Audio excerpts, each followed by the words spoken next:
So today we are going to have a short class on adsorption. This is a very introductory class. We shall discuss just elementary idea of chapter 5, that is surface chemistry. Now, what is surface chemistry?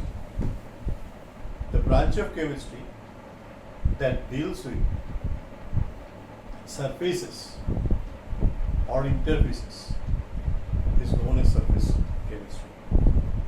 Now, thing is that in our class 11 we have studied one portion of it. Can you remember this? আমরা class 11 এ already এটা start করে নিয়েছি. liquid state A we have studied surface tension. Surface tension is also a part of surface chemistry. Here in class 12 we have chapter 5, that is surface chemistry, and in this chapter we shall see three different topics. One, adsorption, another, colloid chemistry, and number 3, catalysis. So today we are going to start the adsorption. Now, what is adsorption? The accumulation of molecular species at the surface of a solid or liquid is termed as surface tension. Suppose this is a solid surface. Now, accumulation of something, say this thing. This is our marker. So, what we should call it as adsorption. But thing is not that easy. You can remember chalk duster. Chalk duster, that is why when we use blackboard and chalk, then we see the powders gets attached to the surface of duster, which may be an example of physical adsorption. Okay, now there is another term, absorption. Just second letter is B, absorption. So we have to distinguish these two terms, adsorption and absorption. Now, where the former, that is adsorption, is a surface phenomenon, absorption is a bulk phenomenon. I have already furnished an example of adsorption, that is chalk with duster, and you can see some other example also. Now, before going to give examples of adsorption, let us see what absorption is.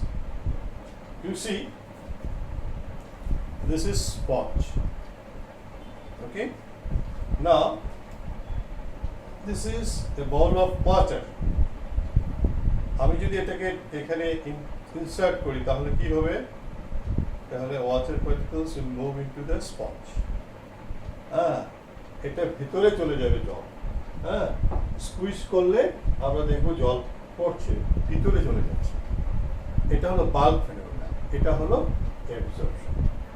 সারফেসে হলে এডি, আর ভিতরে চলে গেলে bulk phenomenon হলে absorption. আমরা কিছু example দেখি অ্যাবজর্পশনে, তাহলে আমরা অ্যাবজর্পশনকে কিছুটা বুঝতে পারবো। ডে টু ডে এক্সাম্পল থেকে আমরা দেখি অ্যাবজর্পশন।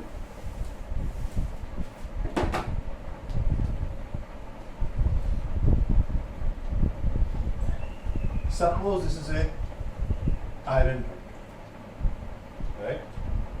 Now, the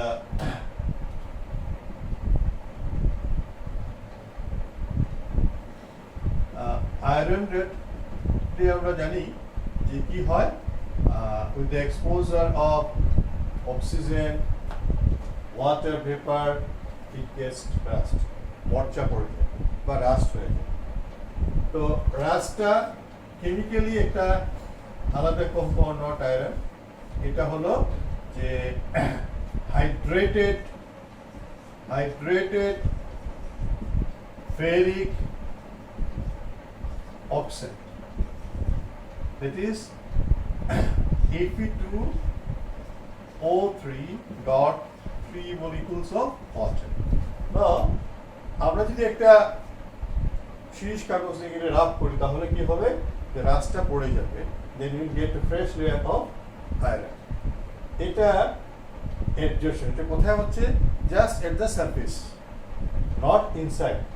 তো এটা কি হলো, এটা example of adsorption. এখন যে জিনিসটা যে সলিড সারফেস বা লিকুইড সারফেসে এসে জমা হচ্ছে এটাকে বলা হয় অ্যাডজর্বেন্ট, অ্যাডজর্বেন্ট। আর যে জিনিসটা হচ্ছে জমা সেটা হচ্ছে অ্যাডজর্বেট। তো আমার এখানে অ্যাডজর্বেটটা কি, আমাদের রাশটা হলো অ্যাডজর্বেট, অ্যাডজর্বেট। আর আমাদের আয়রন ডটটা কি হলো, অ্যাবজর্বেন্ট। ক্লিয়ার? সো যে সারফেসে অ্যাকুমুলেশন হবে সেই জিনিসটাকে বলা হয় অ্যাডজর্বেন্ট, আর যে জিনিসটা অ্যাকুমুলেট হবে সেটাকে বলা হয় অ্যাডজর্বেন্ট। তো আরো কিছু আমরা এক্সাম্পল, যেমন আমরা চক টাস্টার পুরো কথা বললাম, সেটা ছাড়া আরো এক্সাম্পল আছে, যেমন ডে টু ডে লাইফে আমরা দেখি রাস্তার পাশে আখের রস, মানে আমাদের এখানে প্রচলিত ভাষায় বলে কুশিয়ারের রস, এটা যখন আমাদেরকে সার্ভ করা হয় তোমরা দেখবে এটার কালারটা কি কালারলেস না, এটা কি বলা যেতে পারে, ইয়েলোইশ, গ্রিনিশ ইয়েলোইশ, এরকম একটা রসের কালার থাকে।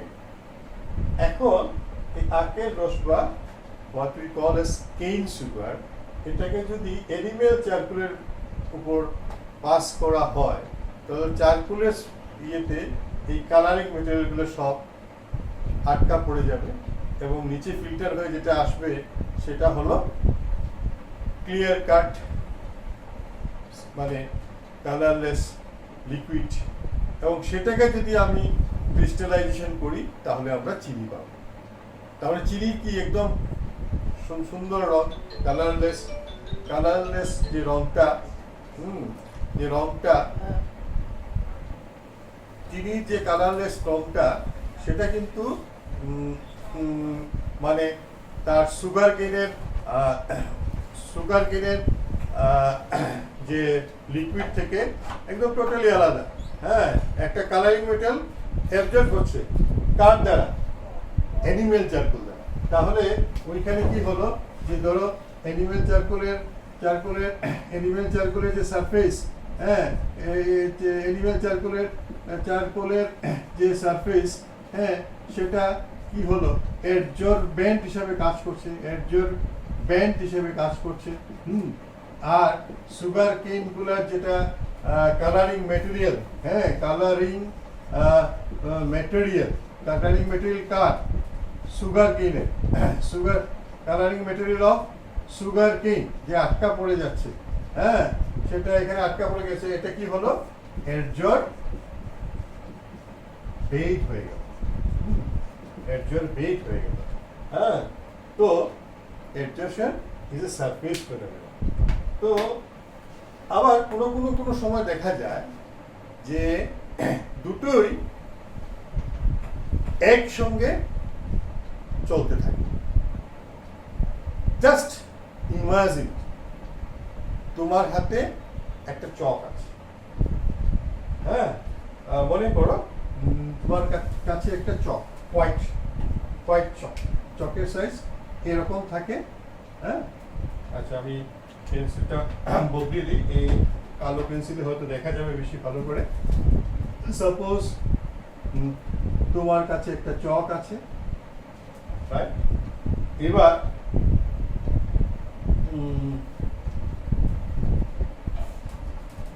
চকটা আর একটু ছোটই নেই। আচ্ছা, এইটা একটা ধরে নাও, একটা কি জিনিস, টেস্ট টিউব, দেখা যায় test tube.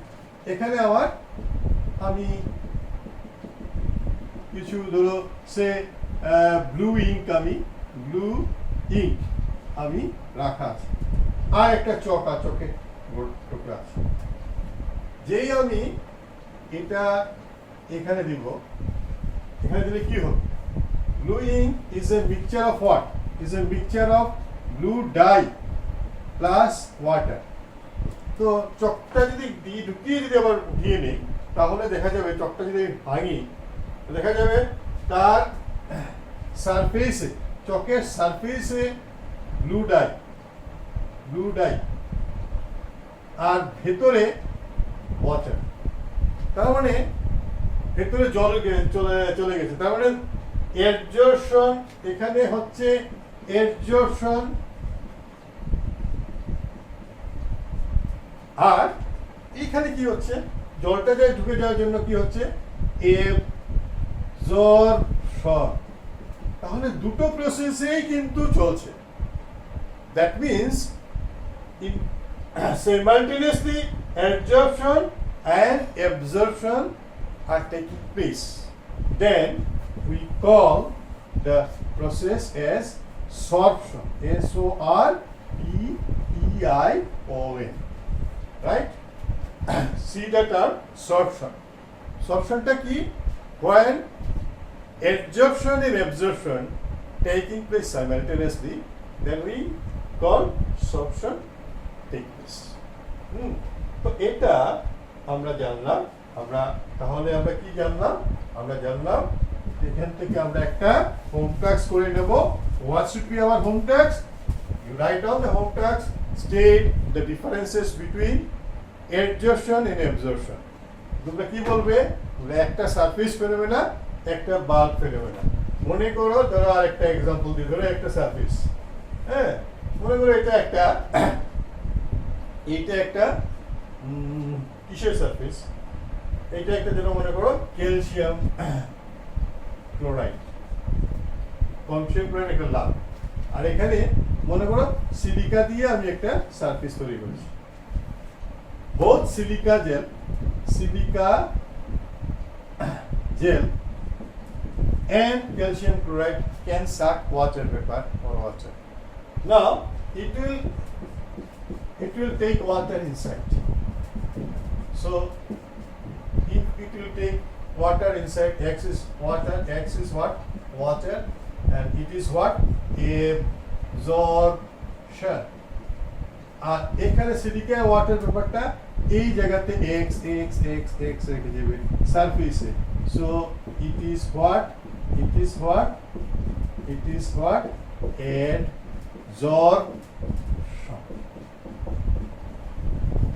I hope you have now sufficient examples, and you can go through some other examples if you read your textbook, NCERT textbook, or any other refresher book like Pradeep's Chemistry or Modern Applied Chemistry. You will get that different examples also, other examples also.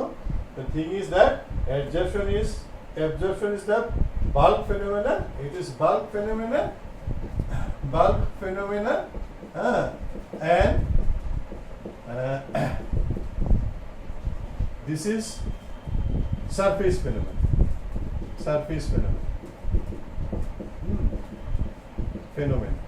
When in a substance both the process takes place, then we call it as sorption. So I hope you have understand this thing. Now we shall go to the mechanism of adsorption.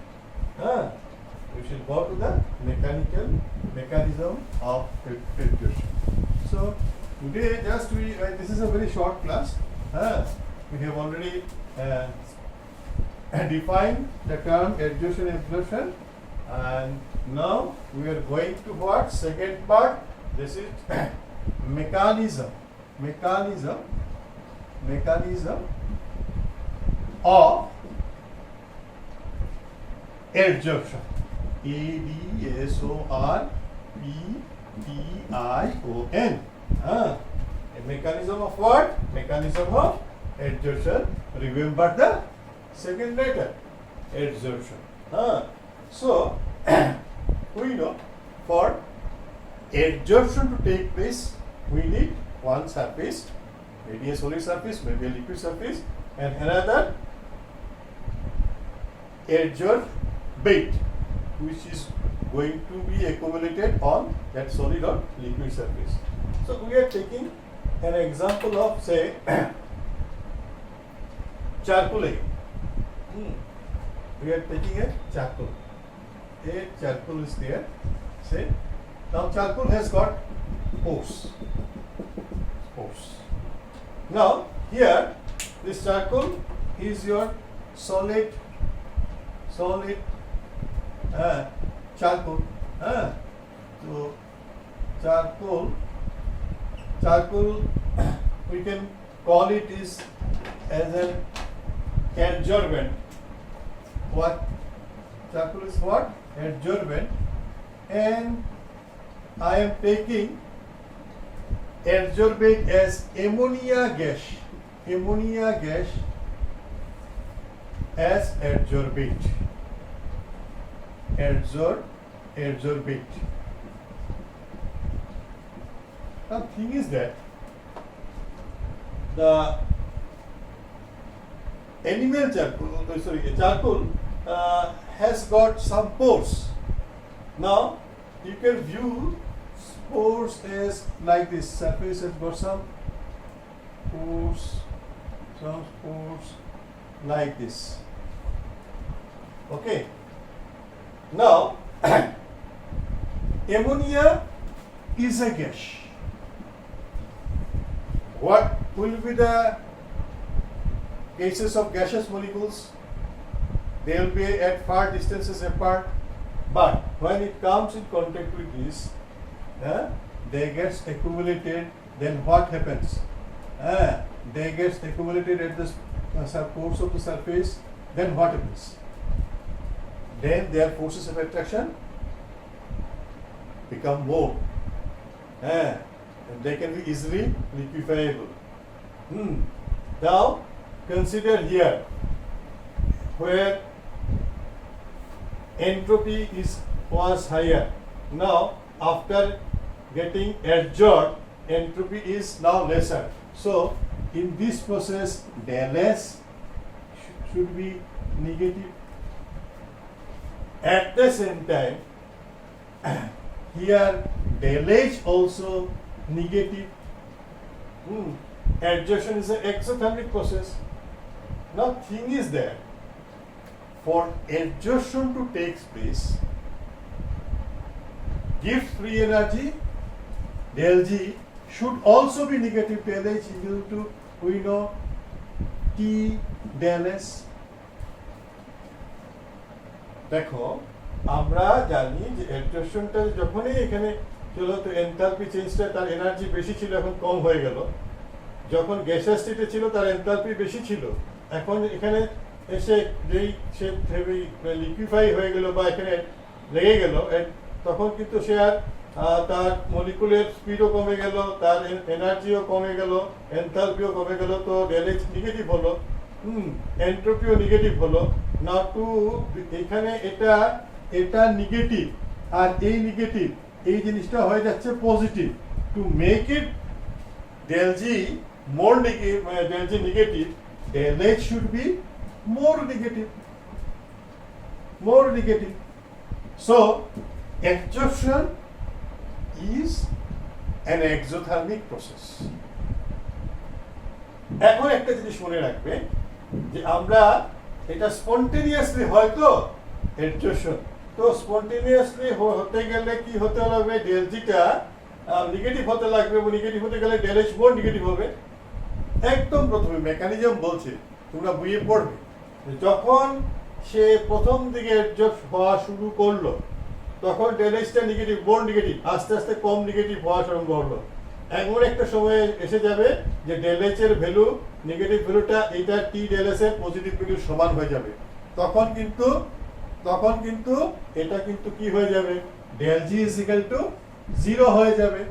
তার মানে অ্যাডসর্পশনটা প্রথমে first থাকে, তারপরে আস্তে আস্তে কমতে থাকে, তারপরে একটা সময় ইকুইলিব্রিয়াম হয়ে যায়।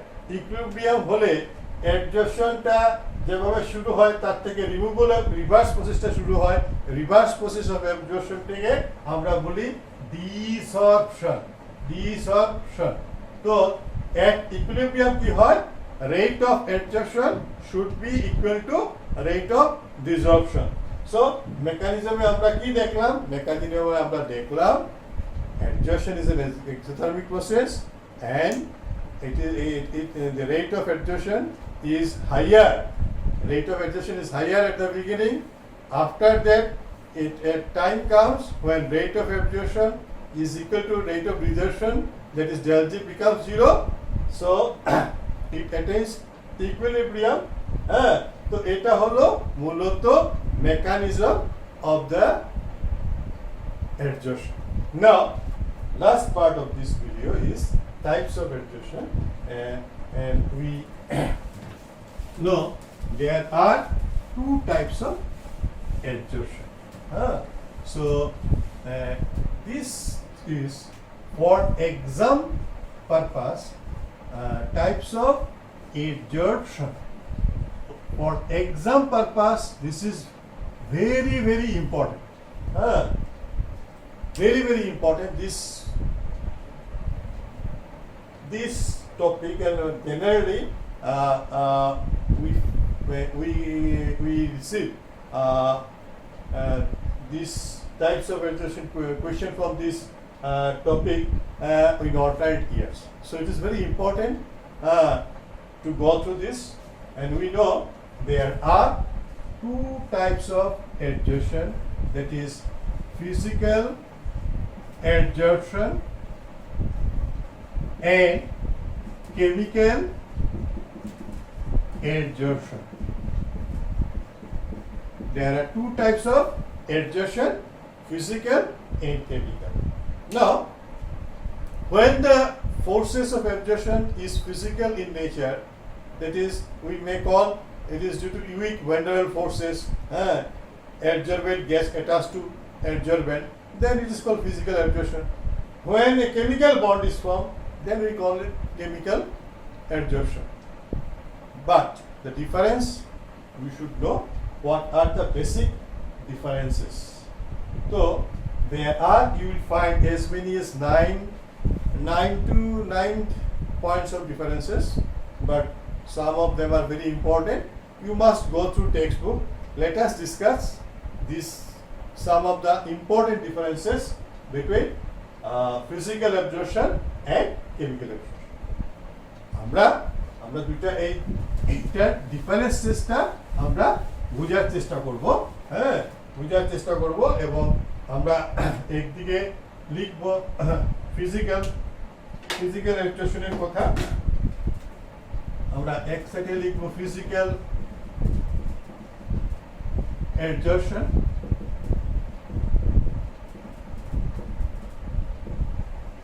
আর একদিকে লিখব কেমিক্যাল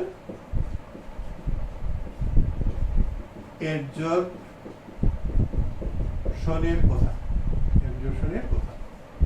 নাও বইয়ে ডিটেলস থাকবে, আমি জাস্ট বুঝিয়ে দিচ্ছি, তোমরা মনে রাখবে। হ্যাঁ, আমি জাস্ট কম্পেয়ার করছি। প্রথম কথা হলো যে মনে রাখবে, যদি ফোর্সেস কথা যদি মনে রাখো, ফোর্সেসের কথা যদি মনে রাখো, কি ফোর্সেস যারা অ্যাডজর্বেন্ট হয়, তো এখানে মনে রাখবে যে ফিজিক্যাল অ্যাবসর্পশন কেন হয়। আমি জাস্ট সিম্পল পুরো ডিটেলস লিখছি না, জাস্ট লিখবো এখানে যে van der Waals forces of attraction is responsible for physical absorption. এতটাও লেখার দরকার নেই, শুধু ভ্যান ডার ওয়ালস নামটা লিখে দিলেই মানে আমার হয়ে যেত, যে তোমাদের বোঝে। তো কেমিক্যালে গিয়ে আমরা পড়বো যে এখানে chemical bond is formed between between adsorbate and adsorbent. So এটা একটা পয়েন্ট, এটা সবসময় মনে রাখবে, ফোর্সেস দিয়ে মনে রাখবে। একটা 2 নম্বর স্পেসিফিসিটি,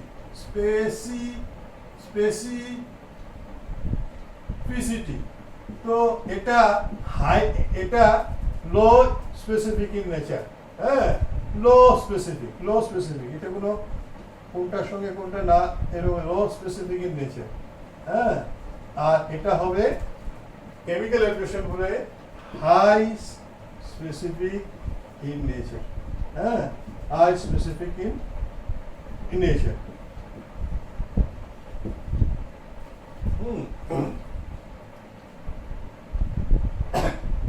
3 নম্বর যদি অ্যাক্টিভেশন এনার্জির কথা যদি বলি,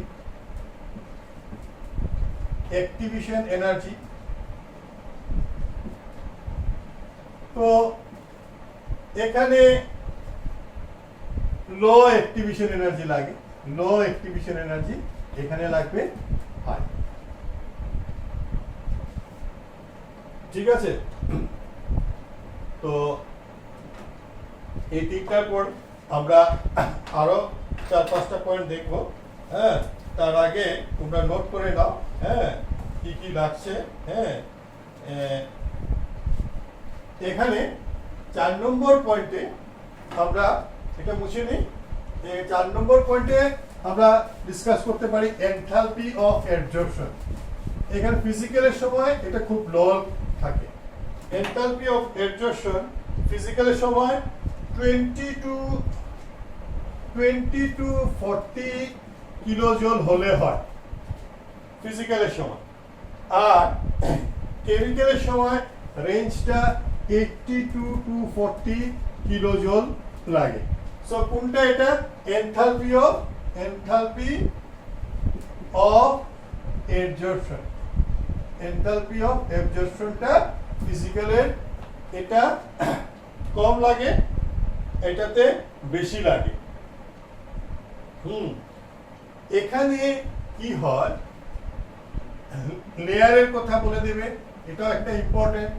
ফিজিক্যাল অ্যাডসর্পশনে মাল্টি লেয়ার হয়, যেমন ধরো এখানে চকের গুঁড়া একটার পর একটা লেয়ার হতে পারে, হ্যাঁ, কিন্তু যেই তোমার লোহার রাস পড়া একটা লেয়ার পড়ার পরেই শেষ, হ্যাঁ। তো এখানে হয় মাল্টি লেয়ার ফরমেশন। এখানে ফিজিক্যাল অ্যাডসর্পশনের ক্ষেত্রে কি হয়, ফিজিক্যাল অ্যাডসর্পশনের ক্ষেত্রে হয় যে multi layer for multi-layer formation,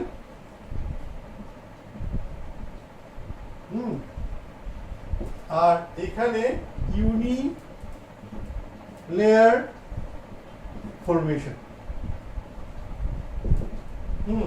uni layer বা মাল্টি মলিকুলার। আমি মাল্টি মলিকুলার টার্মটা ইউজ করলে বেটার হবে। মাল্টি মলিকুলার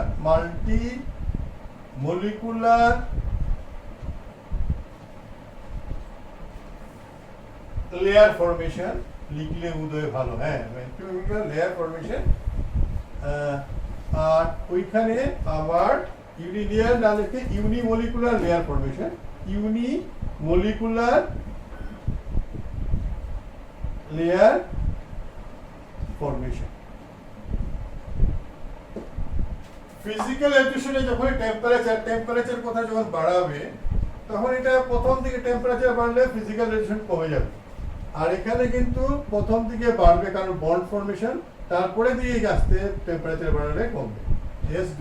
দুইটাই একসাথে। তো এই ডিফারেন্সগুলো যদি দেখে নাও, মোটামুটি আজকে আমরা কি দেখলাম? আমরা দেখলাম যে ডেফিনিশন অফ অ্যাডসর্পশন, আমরা দেখলাম যে মেকানিজম অফ অ্যাডসর্পশন, আর আমরা দেখলাম যে types of adsorption, physical adsorption and chemical adsorption. আমরা নেক্সট ভিডিওতে আমরা ঠিক আছে, আজকে এতটুকুই থাকো।